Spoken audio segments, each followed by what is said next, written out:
नमस्कार दोस्तों, मैं विनीता सिन्हा अपने चैनल के माध्यम से आप सभी का हार्दिक अभिनंदन करती हूँ। दोस्तों, जो मेरी आज की वीडियो है वो मैं टैरो कार्ड रीडिंग की मीनिंग को आप कैसे बहुत जल्दी क्विकली आप समझ पाएंगे, उसी के लिए मैं कुछ टिप्स यहाँ पे मैं आपको बताने वाली हूँ। क्योंकि दोस्तों, टैरो कार्ड को समझने में, पढ़ने में बहुत सारे लोगों को बहुत सारी बाधाएं आती हैं, कई सारी प्रॉब्लम उनको फेस करनी पड़ती है, क्योंकि आप 78 कार्ड्स को रट नहीं सकते हैं। और एक बार को अगर आप कार्ड को रट भी लेते हैं तो आप में वो परफेक्शन नहीं आ पाएगी जो परफेक्शन आनी चाहिए। तो इसके लिए आपको क्या करने की ज़रूरत है, मैं उसी विषय पे आज मैं ये वीडियो मैं बनाई हूँ आप सबों के लिए। मैं यहाँ पे आपको मैं कुछ टिप्स बताऊँगी। उस टिप्स के अकॉर्डिंग अगर आप टैरो कार्ड को सीखते हैं, पढ़ते हैं, तो आप स्टेप बाय स्टेप आप परफेक्ट होते चले जाएंगे। सबसे पहली बात, जब आप कार्ड को सीखने चले हैं तो सबसे पहले आप कार्ड के बेसिक न्यूमरोलॉजिकल मीनिंग को आप जानें, क्योंकि हर नंबर जो है वो हर कार्ड के लिए एक जानकारी हमें देती है। इस तरह जब आप बेसिक न्यूमरोलॉजिकल मीनिंग को बहुत अच्छे तरीके से समझ जाएंगे तो कार्ड की मीनिंग को समझना आपके लिए आसान हो जाएगा। जैसे नंबर 1 जो है उससे न्यू बिगनिंग की बात होती है, नंबर 2 से बैलेंस की, नंबर 3 से क्रिएटिविटी की, नंबर 4 से फाउंडेशन की, नंबर 5 से चेंज की। इस तरीके से दोस्तों, जब आप बेसिक न्यूमरोलॉजिकल मीनिंग को आप समझ जाएंगे तो आपकी समझ जो है कार्ड की मीनिंग को समझने में आसानी हो जाएगी। इसके बाद दूसरा टिप्स जो है, जब आप न्यूमरोलॉजिकल मीनिंग को आप समझ जाते हैं तब आप 5 एलिमेंट्स को जानें, क्योंकि टोटल 78 कार्ड्स जो हैं वो 5 एलिमेंट्स में डिवाइडेड हैं। तो जब आप इस एलिमेंट को आप समझ जाते हैं तो आपके लिए कार्ड की मीनिंग को समझना और भी आसान हो जाता है।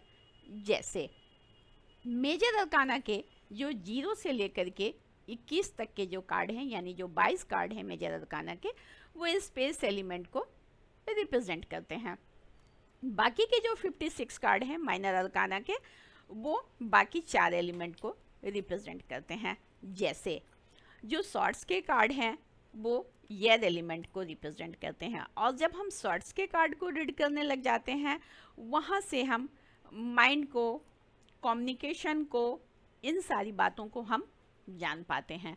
उसी तरीके से जो विंड्स के कार्ड हैं वो फायर एलिमेंट को रिप्रेजेंट करते हैं, और यहाँ से एक्शन को, पैशन को, एनर्जी को, मूवमेंट को, इन सारी बातों को हम जानते हैं। कप्स के जो कार्ड हैं वो वाटर एलिमेंट को रिप्रेजेंट करते हैं। यहाँ से हम रिलेशनशिप को, इंट्यूशन को, सबकॉन्शियस को हम समझ पाते हैं। इसके बाद जो पेंटिकल्स के कार्ड हैं वो अर्थ एलिमेंट को रिप्रेजेंट करते हैं। यहाँ से हम मनी को, प्रॉपर्टी को, वर्क को, मेटलिस्टिक बातों की जानकारी हमें मिलती है। इस तरह से दोस्तों, जब आप 5 एलिमेंट्स की जानकारी बहुत अच्छे तरीके से आप समझ जाते हैं तब आपके लिए एक स्टेप और भी कार्ड की मीनिंग को समझने में आसान बना देता है। इस तरीके से एक स्टेप और आगे चलें। तीसरी जो टिप्स है वो है राशियों के आधार पे आप सारे ग्रहों को जानें, क्योंकि हमारी जो 12 राशियां हैं वो 9 ग्रहों को रिप्रेजेंट करती है।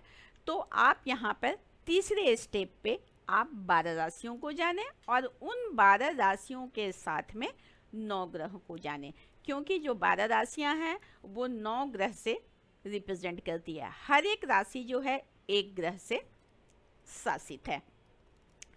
तो दोस्तों, जब आप ग्रहों को जानते हैं, राशियों को जानते हैं और राशियों की एनर्जी को जानते हैं और उसके साथ में जो कनेक्शन है उस कनेक्शन को जब आप समझ पाते हैं, बहुत अच्छे तरीके से आप तालमेल बिठाते हुए जब आप जान जाते हैं, तब कार्ड की मीनिंग को समझना और भी आसान हो जाता है। जैसे हमारी 12 राशि में जो पहली राशि है हमारी मेष राशि है, और मेष राशि जो है वो मंगल ग्रह द्वारा शासित राशि है, और मंगल जो है वो ग्रहों में कमांडर है, और इसमें क्या है, नेताओं वाले गुण हैं, कमांडर वाली क्वालिटीज़ है, जो फायर एलिमेंट से शासित है, यानी फुल ऑफ एनर्जी से भरा हुआ। तो दोस्तों आपने देखा राशि, ग्रह और एलिमेंट का कनेक्शन कैसे है।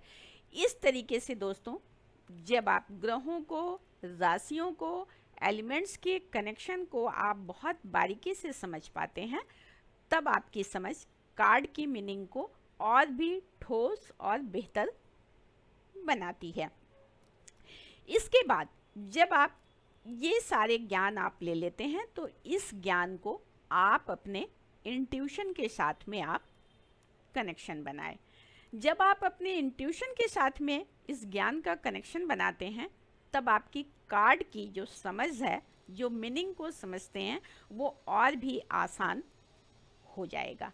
तो दोस्तों अगर आप एक परफेक्ट टैरो कार्ड रीडर बनना चाहते हैं, तो इस टिप्स को फॉलो करते हुए आप आगे की तरफ बढ़ें और आप एक प्रोफेशनल टैरो कार्ड रीडर बने। तो अगर आप एक प्रोफेशनल टैरो कार्ड रीडर बनना चाहता है, तो आप मेरे प्रोफेशनल टैरो क्लास को ज्वाइन कर सकते हैं। इसके लिए आपको कहीं भी आने जाने की ज़रूरत नहीं है, आप घर बैठे लाइव क्लास ज्वाइन करें और आप एक परफेक्ट टैरो कार्ड रीडर आप बने, स्टेप बाय स्टेप जिन सारी बातों को फॉलो करते हुए। इसके साथ ही अब मैं विदा लेती हूँ, मिलती हूँ इससे आगे एक नई जानकारी के साथ में। तब तक आप मेरे वीडियो को देखें, लाइक करें, शेयर करें और मेरे चैनल को सब्सक्राइब अवश्य कर लें। नमस्कार, धन्यवाद।